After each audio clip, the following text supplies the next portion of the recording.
Hello all. तो आज हम first year of engineering 2024 pattern के साथ शुरुआत करेंगे। ऑलरेडी इस चैनल पे first year of engineering 2019 pattern का programming and problem solving upload किया गया है। सारे के सारे क्वेश्चंस वहाँ पे एक्सप्लेन किए गए थे। बट जैसे कि नए पैटर्न में कुछ नए चेंजेस और नए सब्जेक्ट्स आ चुके हैं, तो उसे हम इस पूरे प्लेलिस्ट में कवर करेंगे। सो स्टार्टिंग विथ हम इस प्लेलिस्ट में कोर्स जो है वो फंडामेंटल्स ऑफ प्रोग्रामिंग लैंग्वेज इसे एक्सप्लोर करेंगे और इसके लैब असाइनमेंट्स को डिटेल में पढ़ेंगे। सो अगर एक क्विक ओवरव्यू दे दूँ इस कोर्स पे क्या क्या है, तो ये कोर्स बेसिकली सी प्रोग्रामिंग के ऊपर डिपेंडेंट है, जो कि सेम वन में विद 6 यूनिट्स, जिसमें basics of C, then operators, expressions, control flow, loops, arrays, functions, structures वगैरह उसके साथ पूरा ये कंप्लीट होता है फंडामेंटल्स ऑफ प्रोग्रामिंग लैंग्वेज।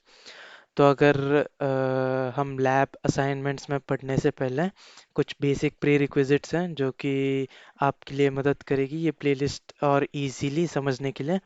तो फर्स्ट प्रीरिक्विजिट्स ये है कि एक प्रोग्रामिंग लैंग्वेज के बेसिक्स, जो कि वेरिएबल्स क्या होते हैं या फिर ऑपरेटर्स कौन से होते हैं, कैसे काम करते हैं, देन फंक्शंस क्या होते हैं, लूप्स क्या होती है, या कंडीशनल स्टेटमेंट्स क्या होते हैं, इसका एक basic idea, very basic idea भी होगा तो भी ये प्लेलिस्ट में आपको बहुत हेल्प करेगा। देन सेकंड थिंग ये है कि अगर सी के थोड़े से सिंटैक्स के साथ आप फेमिलियर हो जाओगे तो भी इस प्लेलिस्ट में आपको बहुत मदद होगी। ये इंट्रोडक्शन सेशन में हमें एक क्विक इंट्रो ऑफ, या फिर उसे क्या बोल सकते हैं, क्विक सी प्रोग्रामिंग का रेफ्रेशर हम ले लेंगे, जिसमें हम स्टार्ट टू एंड सी के जो जो कंसेप्ट्स लग सकते हैं या फिर लगने वाले हैं वो कवर करेंगे। बट आपके एंड पे अगर पहले से ही आप थोड़े से प्रिपेयर्ड रहो और उसकी आइडिया रहे तो बेटर होगा। तो इसमें हम इन डेप्थ सी प्रोग्रामिंग नहीं सीखेंगे कि कैसे करते हैं वेरिएबल्स वगैरह, कैसे इनिशियलाइज करते हैं वगैरह वगैरह। मीन्स लैब असाइनमेंट्स में जो जो रिक्वायरमेंट्स होगी, जिस जिस भी कंसेप्ट्स की, वो वैसे हम डिटेल में एक्सप्लेन करेंगे।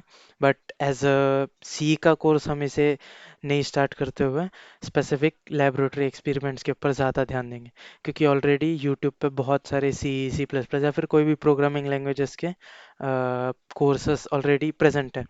तो मैं वापस अगर सेम ही करूँ तो वो रिपीटेटिव कंटेंट हो जाएगा। इसके लिए मेरा मेन फोकस है कि लेबोरेटरी एक्सपेरिमेंट्स के लॉजिक को, या फिर वो एक्चुअली उस क्वेश्चन में क्या कहा गया है या फिर कैसे सॉल्व कर सकते हैं, उसमें ध्यान दें। तो इस इंट्रोडक्शन सेशन में, ये फर्स्ट सेशन में, हमें क्विकली पूरी सी प्रोग्रामिंग लैंग्वेज का एक क्विक रिफ्रेशर ले लेंगे ताकि आपको पूरे प्लेलिस्ट में मदद हो जाए। अ, बढ़ते हैं हम स्क्रीन की तरफ। तो yes, starting C programming programming and yes.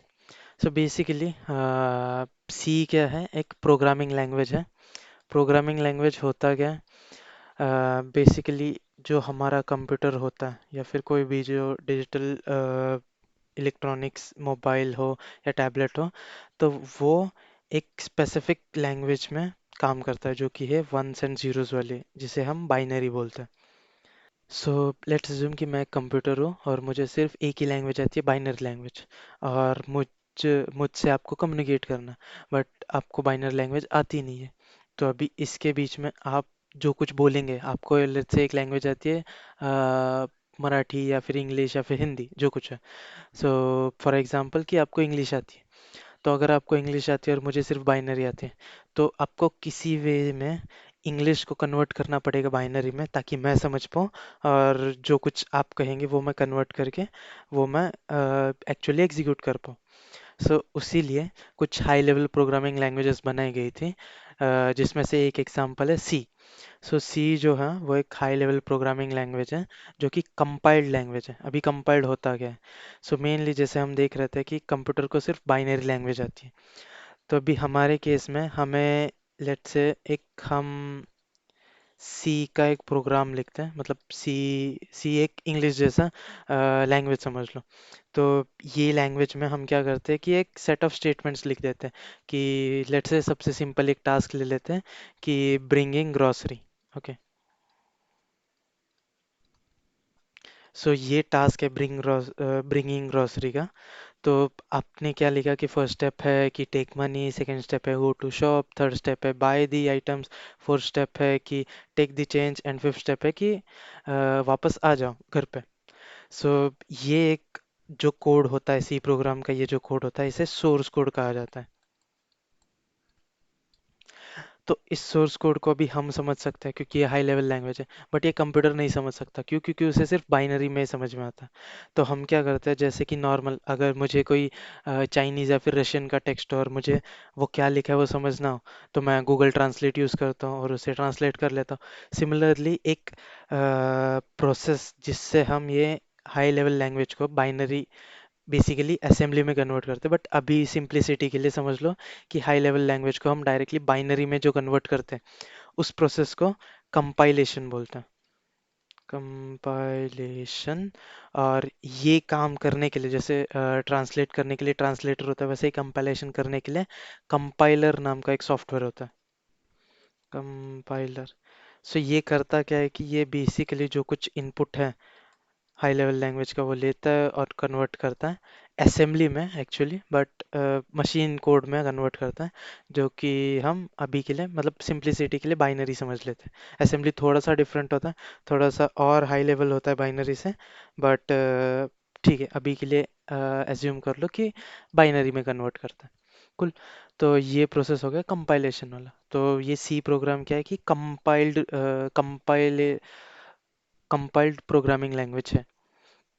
सो ऐसे ही एक और एक टाइप है प्रोग्रामिंग लैंग्वेज का जिसे इंटरप्रेटेड बोलते हैं। इंटरप्रेटेड। सो अभी जैसे मैंने बोला कि लेट्स से 5 स्टेप्स थे वो सी प्रोग्राम के या फिर सोर्स कोड के। सो इसमें होता क्या है कि इंडिविजुअल लाइन को लिया जाता है और कन्वर्ट किया जाता है वंस एंड जीरोस में, मतलब मशीन को जिस लैंग्वेज में समझ में आती है उसमें, एंड देन एग्जीक्यूट किया जाता है। सो ये जो प्रोसेस है लाइन बाय लाइन एग्जीक्यूशन का, इसको इंटरप्रिटेशन इंटरप्रिटेशन बोलते हैं। और ये होता है यूजिंग इंटरप्रेटर। और इस लैंग्वेज ये जो लैंग्वेज जो इस पैराडिम को पैराडिम नहीं, ये जो फ्लो को फॉलो करता है उसे इंटरप्रेटेड लैंग्वेज बोलते हैं। Interpreted language for example Python. So ऐसा होता है। सो मेनली ये डिफरेंस है। तो अगर सी के थोड़ा सा डेप्थ में जाए तो डायरेक्टली हम प्रोग्रामिंग के हिसाब से जाते हैं ताकि आइडिया मिले। तो चलिए स्टार्ट करते हैं एक फाइल बना के। सो अगर हमें क्या करना पड़ेगा कि डॉट सी एक्सटेंशन देना पड़ेगा। जैसे कि फॉर एग्जांपल अगर आपका इमेज होगा तो उसे डॉट जेपीजी या फिर डॉट पीएनजी दिया जाता है। सिमिलरली जैसे वीडियो फाइल एक्सटेंशन एमकेवी या फिर एमपी4 होता है, उनसे हमें कंप्यूटर को बताना पड़ता है कि ये जो फाइल है ये एक सी की फाइल है, तो उसका जो एक्सटेंशन है वो डॉट सी देना पड़ता है। तो मैं एक नया फाइल बना लेता हूँ जिसका नाम होगा control dot C and yes. तो चलिए स्टार्ट करते हैं सी प्रोग्रामिंग के साथ। तो सी में बेसिक टेम्पलेट फॉलो करना पड़ता है जो कि मैं क्विकली टाइप कर देता हूँ।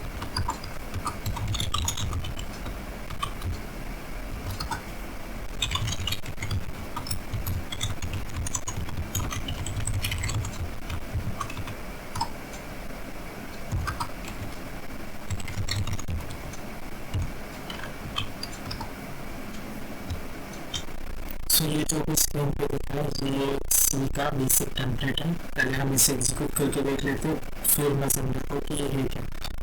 तो टर्मिनल खोलते हो या तो सीएमडी में जा सकते हो या टर्मिनल खोल सकते हो। मैं VS कोड का ही इनबिल्ट टर्मिनल यूज़ कर रहा हूँ जो कि कंट्रोल बैकटिक से ओपन हो सकता है, या फिर आप जा सकते हो आर्ट सॉरी आर्ट में मतलब टर्मिनल में न्यू टर्मिनल, और ये टर्मिनल ऑटोमेटिकली आ जाएगा। सो इस बेसिकली टर्मिनल में हमें क्या करना पड़ेगा, जैसे कि मैंने अभी एक्सप्लेन किया कि कंपाइलर्स होते हैं जो इस हाई लेवल कोड को लो लेवल में कन्वर्ट करेंगे या फिर मशीन कोड में कन्वर्ट करेंगे। तो ऐसे एक कंपाइलर ऑलरेडी लिनक्स में इंस्टॉल्ड होता है जो कि है जीसीसी। सो जीसीसी क्या करता है कि हमारे सी प्रोग्राम को कंपाइल कर सकते हैं। तो जीसीसी का एक इनपुट लगता है कि कौन सा फाइल करना है, तो अभी मैं करूँगा intro.c कि मेरा वो फाइल है। सो अगर मैं आपको मेरा फोल्डर स्ट्रक्चर दिखाऊँ अभी फिलहाल के लिए, बिकॉज सिर्फ intro.c एक फाइल है रीड में। सो अगर मैं ये इंटर दबा दूँ कोई नया फाइल जनरेट हो चुका है जो कि a.out है। सो a.out बेसिकली ये क्या है, जो जीसीसी intro.c जो मैंने फाइल दी है उसे कन्वर्ट करके जो मशीन को समझ में आएगा उस लैंग्वेज में कन्वर्ट करके जो फाइल बनाई है इस कंपाइलर में वो a.out है। तो अगर मैं क्लिक करूँ तो ये बोलता है कि ये टेक्स्ट एडिटर में ओपन नहीं हो सकता, तो भी आप ओपन करके देख लेते हैं। तो ये देखोगे तो ये काइंड ऑफ मतलब अभी के लिए ये थोड़े थोड़े कैरेक्टर्स दिख रहे हैं, बाकी जैसे रेड में है। तो ये बेसिकली बाइनरी फॉर्मेट में, मतलब कंप्यूटर जिस फॉर्मेट में समझता है उस फॉर्मेट में फाइल होता है। और ये जो रेड कैरेक्टर्स हैं ये बेसिकली बाइनरी को कन्वर्ट करने का ट्राई कर रहा है, वो कन्वर्ट नहीं हो रहा, इसके लिए वो वैसा दिख रहा है। तो ये बेसिकली वो फाइल होती है जो कि हम एग्जीक्यूट कर सकते हैं।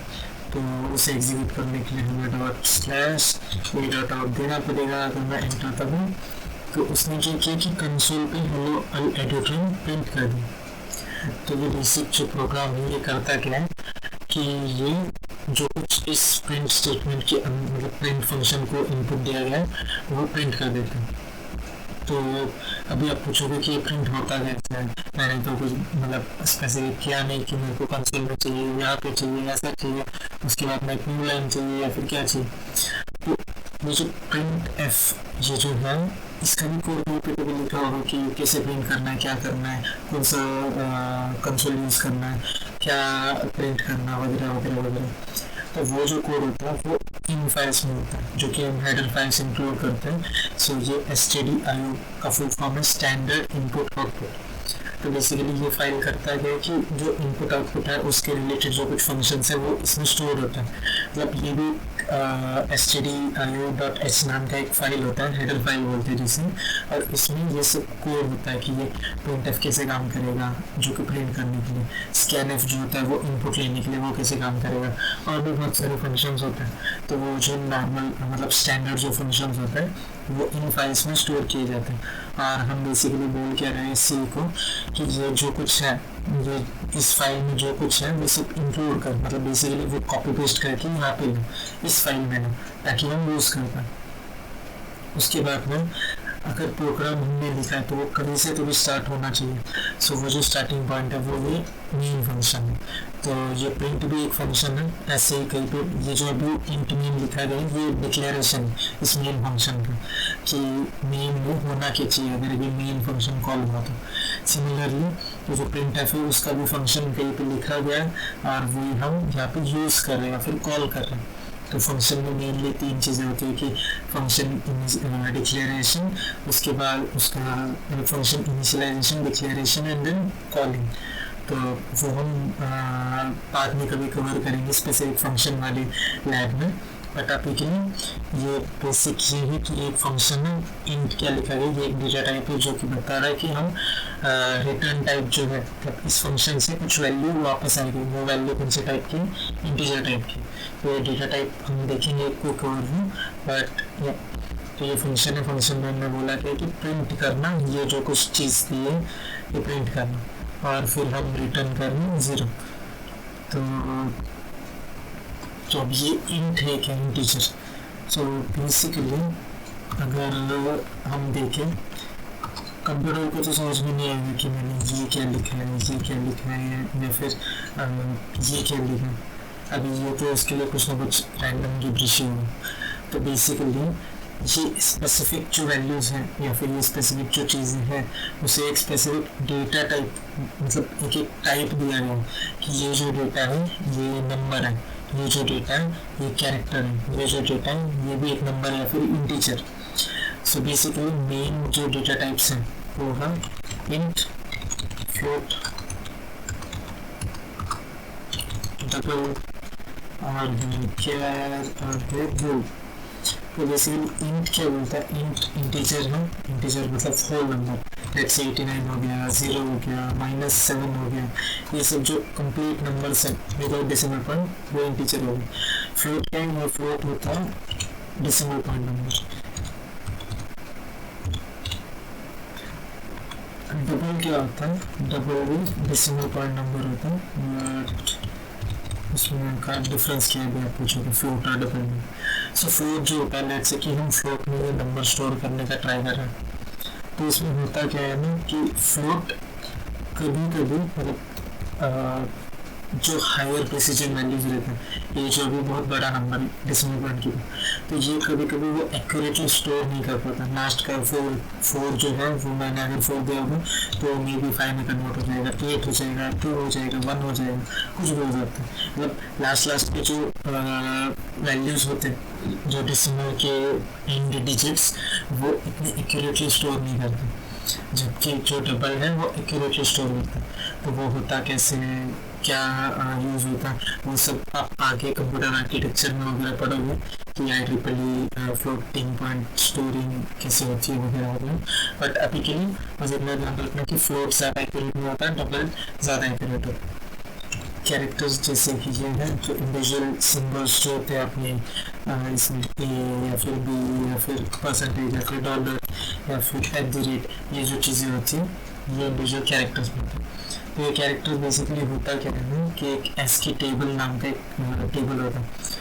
तो बेसिकली क्या किया गया था कि पहले तो हम सिर्फ नंबर्स वगैरह या फिर बाइनरी में नंबर्स वगैरह रिप्रेजेंट कर पाते थे, बट अभी हमें कैरेक्टर वगैरह कैसे रिप्रेजेंट करें या फिर कंप्यूटर को कैसे समझे कि ये कैरेक्टर है, तो उसके लिए क्या किया गया था, एक टेबल बनाया था। अगर मैं दिखा सकूँ, सो अगर ये देखोगे तो ये एक एस्की टेबल है। एस्की टेबल फिर फॉर्म आप यहाँ पे पढ़ सकते हो, American standard code for information interchange. तो मेनली वो इंफॉर्मेशन का इंटरचेंज करने के लिए, कम्युनिकेशन करने के लिए क्रिएट किया गया था। बट अभी नॉर्मली हर इसमें होता, मतलब अभी रिसेंटली ये तो सिर्फ इंग्लिश वर्ड्स एंड सिंबल्स के लिए था, तो अभी उसका मॉडिफिकेशन हो चुका है कि बहुत सारे स्क्रिप्ट्स हैं और सारे स्क्रिप्ट्स को ये सपोर्ट नहीं कर पाना, उसके ऊपर एक स्पेसिफिक डिस्कशन हो सकता है पूरा इसके पे। बट अभी के लिए बेसिकली अगर आप देखोगे तो ये जो स्पेस है, स्पेस को हमने 32 नंबर से डिनोट किया। सिमिलरली ज़ीरो जो भी वो नल है, अगर 10 देखोगे तो एक न्यू लाइन है, स्लैश एन जो बोलता है, और सिम्बल्स प्लस माइनस ये ब्रैकेट वगैरह देखो 40, 42, 43। ये जो कैरेक्टर्स हैं, कैपिटल ए जो है वो 67, सो यहाँ पे देख सकते हैं 60, और ये सॉरी 65 कैपिटल है, एंड ये जो स्मॉल ए है वो 97 है, स्मॉल बी 98, स्मॉल सी 99, 101, और ऐसे मतलब सारे कैरेक्टर्स को एक स्पेसिफिक इंटीजर वैल्यूज दी गई है, असाइन की गई है। तो वैसे ये इंडिविजुअल कैरेक्टर क्या स्टोर करता है, ये इंडिविजुअल इंटीजर स्टोर करता है जो कि इस कैरेक्टर को रिप्रेजेंट करता है, ए बी सी। और बुलियन वैल्यूज क्या होती है, ये बेसिकली ट्रू या फिर फॉल्स, ये दो वैल्यूज होती हैं। तो ये बेसिकली प्रिमिटिव डेटा टाइप्स हैं। अभी इसको यूज़ करके हम मल्टीपल अलग अलग डेटा टाइप्स, मतलब कॉम्प्लेक्स डेटा टाइप बना सकते हैं। जैसे कि अगर एक सीरीज ऑफ कैरेक्टर्स ले लिया तो वो स्ट्रिंग बन गया, ये जो भी है ये एक स्ट्रिंग है, क्योंकि इसमें मल्टीपल कैरेक्टर्स हैं, एक एक कैरेक्टर में मल्टीपल कैरेक्टर्स, इसलिए सो ऐसा। तो ये तो हो गया डेटा टाइप के बारे में। तो हम क्विकली थोड़े से ऑपरेटर्स देख लेते हैं। तो अभी हम ये प्रिंट एफ जो है इसे थोड़ा सा अलग वे में भी लिख सकते हैं। मतलब अभी तो यहाँ पे डायरेक्टली हमने स्ट्रिंग देना, लेट्स से मुझे यहाँ पे एक नंबर देना है, उसके पहले वेरिएबल्स के ऊपर। Variables kind of storage boxes होते हैं जिसमें हम डेटा स्टोर कर सकते हैं। तो उसका एक स्ट्रिंग टैग से हमें पहले डेटा टाइप बताना पड़ता है। तो मेरा डेटा टाइप इंटीजर है, बाद में वेरिएबल का नाम एंड देन वैल्यू। सो मैंने क्या बोला कि ए नाम का एक वेरिएबल बनाओ या फिर एक स्टोरेज बॉक्स बनाओ जिसका टाइप है इंटीजर और उसमें 7 स्टोर कर दें। और अगर ये मुझे प्रिंट करना तो अगर मैं डायरेक्टली ए डालूँ और ये एग्जीक्यूट कर दूँ तो ये एग्जीक्यूट कैसे कर सकते हैं, जैसे सी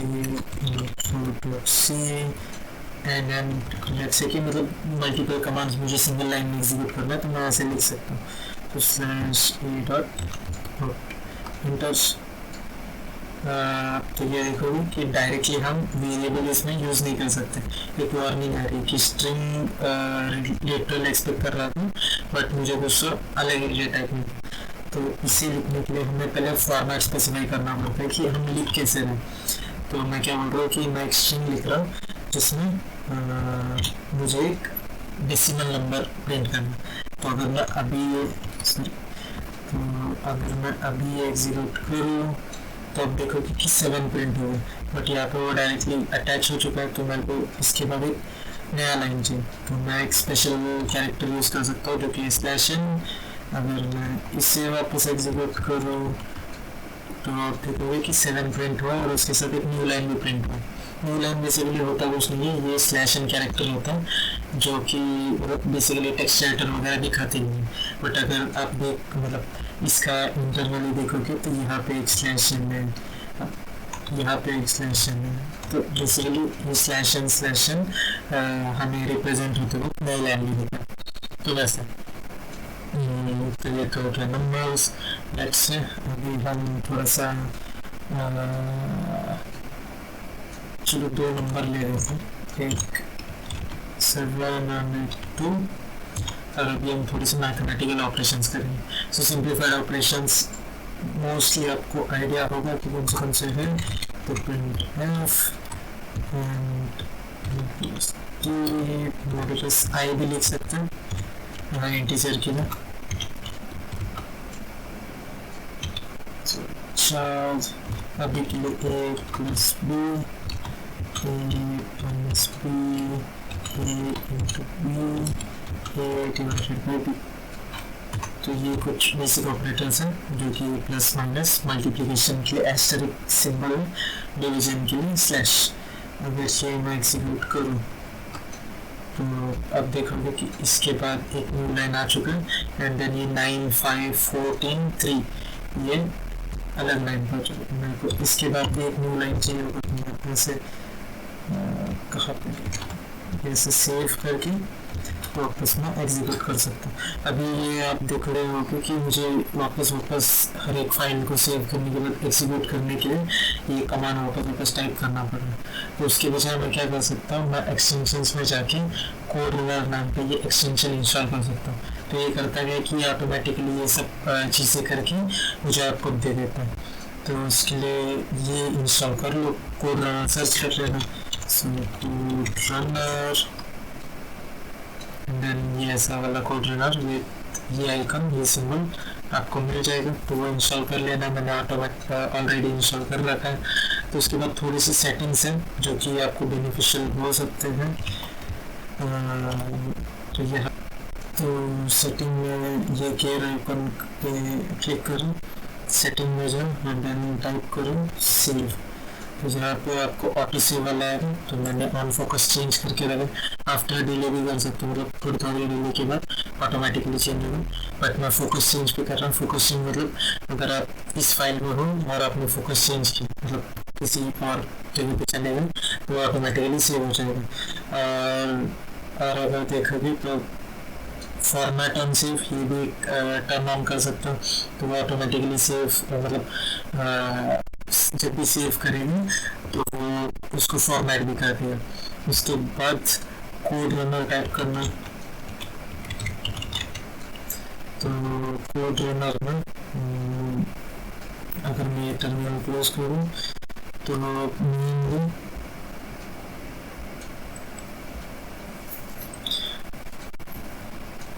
यहाँ पे जो रनिंग टर्मिनल दिख रहा है ये सिलेक्ट करना, save all files before run, ये अपने हिसाब से कर सकते हो।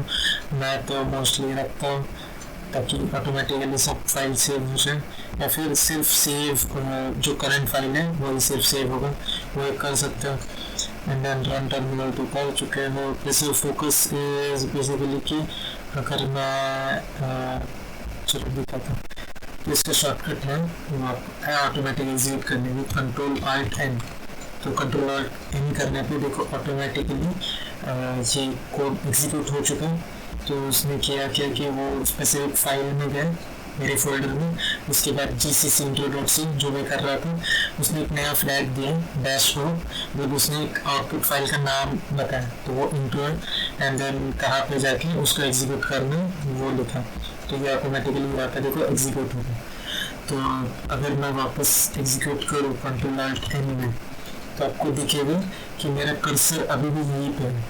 कभी कभी क्या होता है कि हम प्रोग्राम बनाते हैं जिसमें इनपुट लगता है, तो लेट्स से वो वाला एक प्रोग्राम भी आपको एक एग्जाम्पल के लिए दे देता हूँ। तो ये कमेंट आउट कर देते हैं। इस तो कंसोल से इनपुट लेने के लिए हमें स्कैनफ यूज़ करना पड़ता है। स्कैनफ में हमें बताना पड़ता है कि क्या चाहिए। तो एक इंटीजर लेंगे, तो पहले एक इंटीजर बनाना पड़ेगा, तो इंटीजर ए एंड देन ए देना पड़ता है। सो फिर ये सेव किया, और अगर मैंने ये एग्जीक्यूट किया, सो ये एग्जीक्यूट करने पे आपको दिख रहा होगा कि एक एरर आ रहा है। सो बेसिकली वो पॉइंटर के रिलेटेड एरर है। अभी के लिए पॉइंटर में इंडेक्स चाहे बिना अपन ज्ञान होते कि यहाँ पे सिर्फ एक एम्परसेंड साइन डाल दें। और अगर मैं अभी एग्जीक्यूट करूँ तो क्लियर हुआ नहीं था, क्लियर करना तो एंड देन अगर मैं वापस एग्जीक्यूट करूँ तो ये देखो कि एक इनपुट के लिए रुक रहा है, बट हमें समझ में नहीं आ रहा। तो उसके लिए क्या कर सकते हैं, थोड़ा सा प्रोग्राम मॉडिफाई करते हैं। पहले हम प्रिंट करते हैं एंटर वैल्यू करके, एंड देन वो वेट करेगा, एंड देन उसके बाद अपन क्या करेंगे, प्रिंट एफ जो एंटर और जो कुछ नंबर वो, एंड वो आएगा कहाँ से, ई वेरिएबल में स्टोर। सेमीकोलन दे देता हूँ, सेव कंट्रोल 10, तो वापस कंट्रोल 10। यहाँ पे देखोगे कि एग्जीक्यूट हो रहा है, वो एंटर वैल्यू बोल रहा है। तो अगर मैं वैल्यू 9 एंटर करूँ तो यू एंटर्ड 9 करके आया। तो बेसिकली उसने किया कि कंसोल में से उठा। बट अगर मैं वापस से एग्जीक्यूट करूँ तो मुझे बताना क्या था कि मेरा कर्सर जो है, मुझे वैल्यू तो यहाँ पे इनपुट करनी है, बट स्टिल मेरा कर्सर जो है वो यहीं पे है। तो अगर ये मेरे को चेंज करना है कि ऑटोमेटिकली वो टर्मिनल पे शिफ्ट हो जाए, उसके लिए यहाँ पे वो जो प्रेशर फोकस है इसे मैं ऑफ कर सकता हूँ। तो अगर ये ऑफ करूँगा और मैं अभी अगर एग्जीक्यूट करूँ तो ये कंट्रोल Alt N, तो यहाँ पे देखोगे डायरेक्टली हाईलाइट हो चुका है माउस। अगर मैं वापस यहाँ पे आके कंट्रोल Alt N करूँ एंड देन डायरेक्टली मैं टाइप कर सकता हूँ। देखो नीचे टाइप हो रहा है, इंस्टेड ऑफ कि मुझे वापस यहाँ पे माउस लेके आना है, यहाँ पे टर्मिनल पे क्लिक करना है, देन एंटर दबाना है, वो सब करने के बजाय मैं ये कर सकता हूँ। अभी यहाँ पे देखोगे कि ये बड़ा नंबर, ये नंबर और ये नंबर अलग है। तो ये काइंड ऑफ डेटा टाइप की वजह से हुआ कि इंटीजर में 10⁻⁹ 9 तक की वैल्यू स्टोर होती है और ये उससे बड़ा है। तो उसने क्या करते हैं कि वो एक सर्कल में घूमता है, काइंड ऑफ 0 से लेके 217 ऐसा एक बड़ा नंबर है वो, और उसके आगे अगर नंबर दी तो वो क्या करता है कि वो नेगेटिव में चला जाता है। सो वैसे ही करके ये बहुत बड़ा नंबर था जो कि ऐसा घूम के वापस ये नंबर बन गया। वो सब आप की ये सब आप जैसे जैसे उसी प्रोग्रामिंग और इनडेप्थ एक्सप्लोर करोगे वैसे वैसे और समझ में आ जाएगी। ये जैसे कि एक रिफ्रेशर है, कोई वन शॉट रिफ्रेशर, तो इसमें मतलब बेसिकली मैं सिर्फ आइडिया दे के छोड़ दूंगा, आप बाद में एक्सप्लोर कर सकते हो। तो चलो वापस कंटिन्यू करते हैं। हम आ गए थे कोड एक्सिक्यूशन और इस पर, तो ये लास्ट वाला किस पे थे कि हम मैथमेटिकल ऑपरेटर्स डिस्कस कर रहे थे जिसमें प्लस माइनस डिवाइड वगैरह हो चुके थे। अभी नेक्स्ट टाइप ऑफ है दो स्पेशल नहीं बोल सकते, दो से भी स्पेसिफिक है जो कि बहुत यूजफुल आता है प्रोग्रामिंग में, क्योंकि मॉडुलस ए मोड भी करता है ना कि ए को बी से डिवाइड करने के बाद रिमाइंडर क्या आता है वो रिटर्न करता है। तो अगर मैं ये एक्सिक्यूट करूँ तो आप देख सकते हो कि 1, तो 1 क्यों आया क्योंकि 7 को 2 से डिवाइड किया। तो अगर ये मैं अगर एक्सप्लेन करूँ तो 7 तो अपन ऐसे डिवाइड करते तो फिर ये होते हैं तो 3 6, 3 यहाँ पे आता है, 2 3 6 ये ऐसे समझना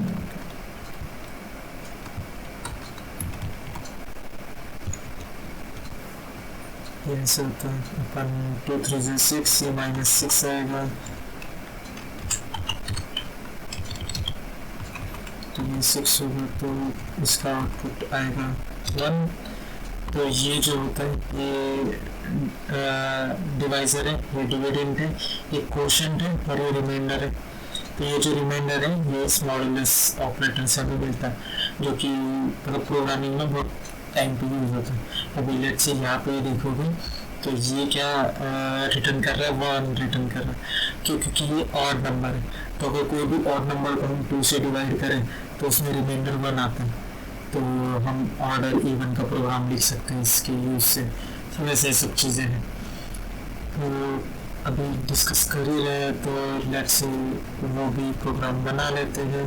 तो मैं ये कमेंट करता हूँ, तो कमेंट करने के लिए सिलेक्ट करके कंट्रोल एंड बैकस्लैश अगर दबाओ तो वो automatically VS code comment out कर देता है। तो अभी हम डिस्कस कर रहे थे कि इफ एल्स होते कंडीशन स्टेटमेंट की लेट्स से कंडीशन है कि ये कंडीशन अगर ट्रू रहेगी तो ये काम करना, नहीं रहेगी तो मत करना।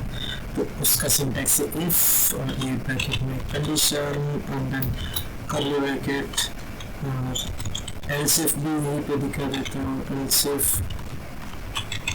कंडीशन एंड देन लास्ट वाला होता है अगर इसमें से कुछ नहीं हुआ तो else.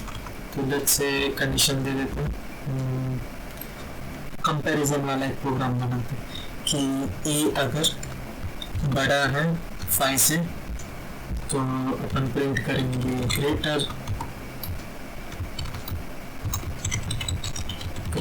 Then 5। Similarly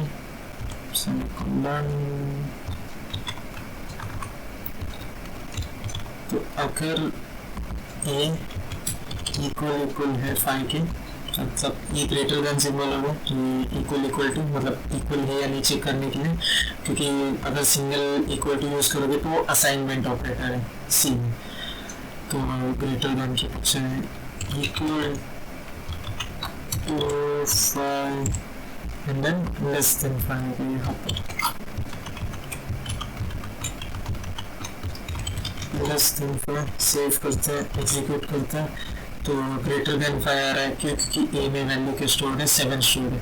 let's say मैं ये वैल्यू करता हूँ 2 और वापस एग्जीक्यूट करते हैं तो यहाँ पे देखेगा less than 5।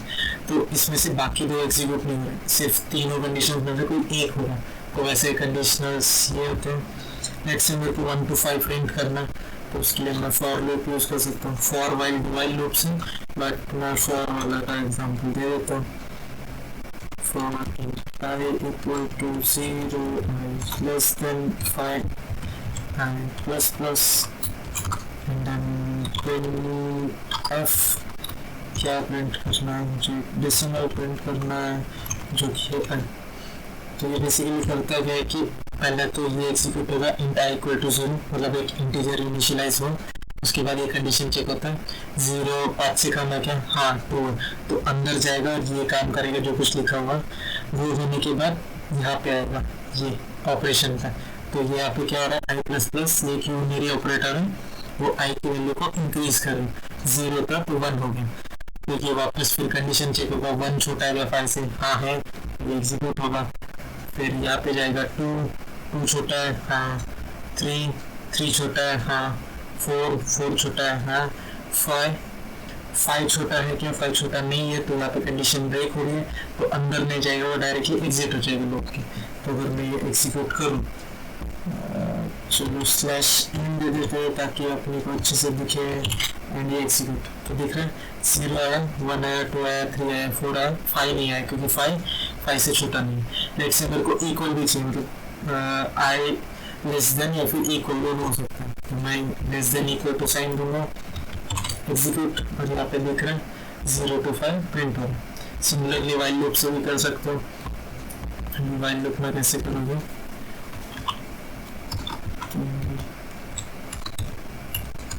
int i equal to 0 while I is less than equal to 5, हमें करना क्या है, ये प्रिंट करना है। तो मैं कॉपी पेस्ट कर लेता हूँ।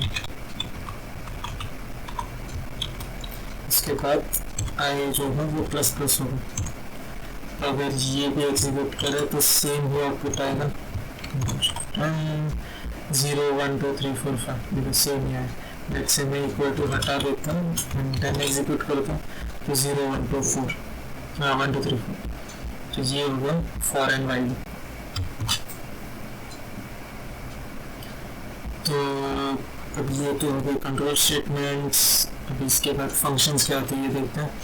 तो हम जैसे कि ये अभी प्रिंट एफ फंक्शन है, वैसे हम कुछ फंक्शंस डिफाइन कर सकते हैं। सो लेट्स से कि मैं मेन के बाहर जाता हूँ एंड फंक्शन का बेसिक सिंटैक्स कैसे होता है कि पहले डेटा टाइप बताना पड़ता है। अगर रिटर्न टाइप है तो मतलब कुछ फंक्शन से वापस आएगा। लेट्स से कुछ नहीं आ रहा तो वॉइड लिख सकते हैं। फंक्शन का नाम लिखना पड़ता है, लेट्स से प्रिंट हेलो। तो फंक्शन बेसिकली एक एक्शन होता है कि जो हम रिपीटेटिवली परफॉर्म कर सकते हैं। तो यहाँ पे मुझे क्या करना है कि प्रिंट हेलो जो है वो एक फंक्शन में कन्वर्ट करना। तो उसके बाद करली ब्रैकेट आप इसके अंदर जो कुछ बॉडी रहेंगे वो हम लिख सकते हैं। तो मुझे करना है क्या है ना कि जब भी ये फंक्शन कॉल हो तो हेलो प्रिंट करना, ठीक है। तो ये ऐसा लिख दिया। तो रिटर्न कुछ कर रहा है नहीं, नाम क्या है ये, तो ये डिक्लेयर कर दिया इनिशियलाइज करके। तो अगर इसको मुझे कॉल करना है तो मुझे क्या करना पड़ेगा, फंक्शन का नाम है print hello and then bracket semicolon. Show करना एग्जीक्यूट करो तो यहाँ पे देखोगे कि हेलो प्रिंट हो रहा है। मैंने यहाँ पे लिखा नहीं है कि प्रिंट हो रहा है, बट ये फंक्शन क्या कर रहा है, ये कॉल कर रहा है। अगर मैं कंट्रोल क्लिक करूँ इस पर, एक्सटेंशन वो मैंने इंस्टॉल नहीं किया, बट बेसिकली ये जो प्रिंट हेलो है मतलब ये जो कॉल है ये क्या बता रहा है, ये बता रहा है कि इधर जाओ। तो ये इधर आता है और देन इसके अंदर जो कुछ लिखा है वो एग्जीक्यूट करता है। लेट्स से हमें इसके साथ एक पैरामीटर भी पास करना है। तो मुझे एक string parameter, string character array होगा इसमें। लेट्स से मेरे को कैरेक्टर पास करना है सी और वो प्रिंट करना है। तो मैं यहाँ पे इसे लिख सकता हूँ, सी कैरेक्टर दे दूंगा और यहाँ पे प्रिंट हेलो के ब्रैकेट के अंदर मैं जो कुछ पैरामीटर देना चाहूँ वो दे सकता। तो मुझे देना है पी, ठीक है। तो वो हेलो पी करके बोलेगा। So control 10। तो कैरेक्टर जो होते हैं वो सिंगल कोट्स में होता है। यहाँ पे मैंने डबल कोट दिया तो सिंगल कोट में दिया।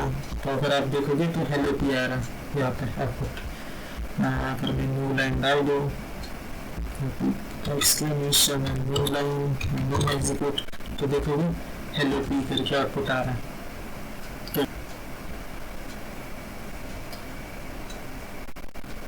तो यस, ये था फंक्शन का बेसिक्स। अभी एक स्ट्रक्ट क्लास टॉपिक है वो देख लेते हैं। तो struct kind of let's say मुझे एक ऐसा डेटा टाइप चाहिए जो कि दो वैल्यूज को होल्ड करता है। यहाँ पे भी इंटीजर में एक ही स्टोर कर सकता हूँ। लेट्स से मेरे को जो दो स्टोर करने हैं, for example struct of point. Point में एक्स एंड वाई होता है। तो मैं यहाँ पे क्या करूँगा कि इसके अंदर स्पेसिफाई करूँगा मेरे को एक्स चाहिए, मेरे को वाई चाहिए। तो ये बेसिकली करेगा कि तो पॉइंट नाम का एक डेटा टाइप बनाएगा जिसके अंदर दो डेटा टाइप मतलब जिसके अंदर दो पैरामीटर्स होंगे या फिर उसे क्या बोलते हैं प्रॉपर्टीज होंगी जो कि एक्स एंड वाई होगा।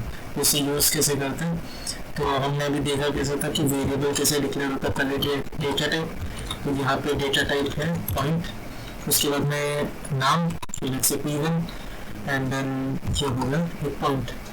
तो p1 डॉट एक्स से मैं x की वैल्यू स्टोर कर सकता हूँ मतलब एक x इंटीजर, और p1 डॉट वाई से मैं दूसरा वैल्यू स्टोर कर सकता हूँ एंड मैं इसे प्रिंट कर सकता हूँ।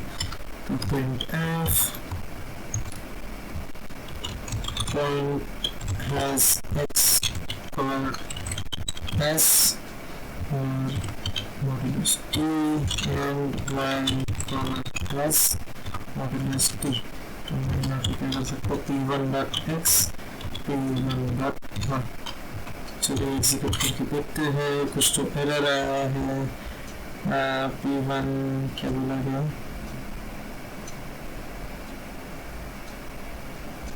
अननोन टाइप पॉइंट जो स्ट्रक्ट कीवर्ड। हाँ यहाँ पे मैंने स्ट्रक्ट मिस कर दिया। स्ट्रक्ट एंड अभी चलना चाहिए